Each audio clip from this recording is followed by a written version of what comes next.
మిగిలిన గ్యారంటీలు సరే, మిగిలిన హామీలు అయితాయా కావా అంటే మీరేం చెప్తారు ఇక? సో అవన్నీ చిన్న పెద్దవి కాకుండా ఇంపార్టెంట్కి సంబంధించినవి.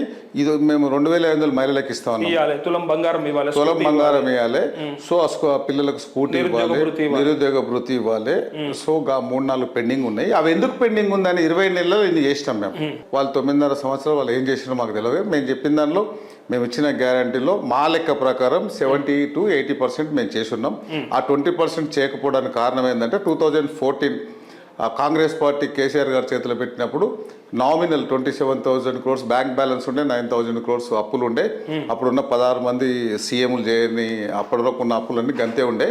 సో ఆయనకు అప్పచెప్పిన తర్వాత మళ్ళీ 2014 నుంచి December 7th, 2023 మా రేవంత్ రెడ్డి గారు ప్రమాణ స్వీకారం చేసే వరకు దాదాపు 8 లక్షల కోట్లు వాళ్ళు అప్పులు చేసి మా చేతిలో పెట్టిపోయారు.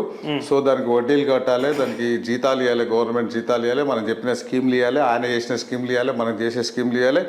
సో ఇవన్నీ చేస్తున్నాం కాబట్టి కొంచెం లేట్ అవుతుంది, మీరు అర్థం చేసుకోండి, చేస్తామని చెప్తున్నాం ప్రజలు.